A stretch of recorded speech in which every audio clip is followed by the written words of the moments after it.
At the test sites, people were becoming uneasy. The Army, Navy and Air Force were fighting for nuclear supremacy within the military. Were the UFO hobby groups now forming, really made up of communists?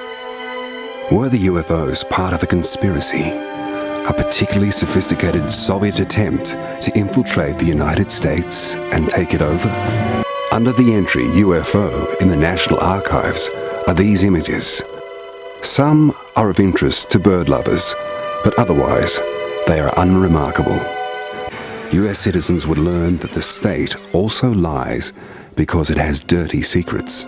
In any event, some believe that it was just a diversion to keep secret the real research project. Silverbug. Silverbug was planned as a flying disc capable of many times the speed of sound. Silverbug never flew. In the United States, some scientists think UFOs are an interesting research subject, but no one expects government assistance in the search for the truth. For decades, this historic footage gathered dust in public archives and private collections.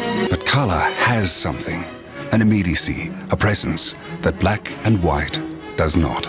These fragments from the 1940s allow us to see war and peace just as millions of people experienced them. In colour.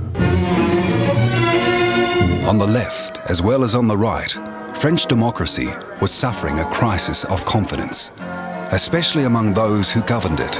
But these pictures are authentic. They were filmed by German soldiers as they made their way across a defeated France. In several months of raids, 600 civilians fell victim to Luftwaffe bombing in Algiers. For German businessmen and the economic administrators of the Third Reich, business was booming. Hitler in France. He was filmed by Hans Bauer, his personal pilot, who had just flown him to Calais. He declared, "Paris is the most beautiful city in Europe. It has been my life's dream to visit here. Our capital, Berlin, must become more beautiful."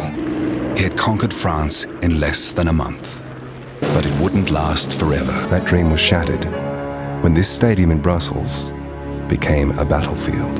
They might never have won, but like so many Juventus supporters, Armando, Danilo, Guido and Domenico were convinced that the 29th of May 1985 would become their special day.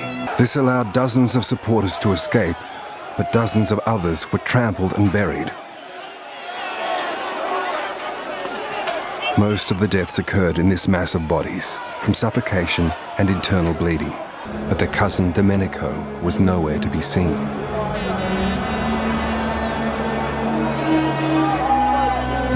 They had to try to find him. But where? And still at the stadium, no decision had been taken, and all logic seemed to have disappeared. 38 people might have died, but the European Cup final had to have a winner. In the end, a single penalty decided the cup final. Juventus beat Liverpool 1-0 and won the European Cup for the first time in the club's history. And yet, every Sunday, somewhere, what can be more beautiful than football?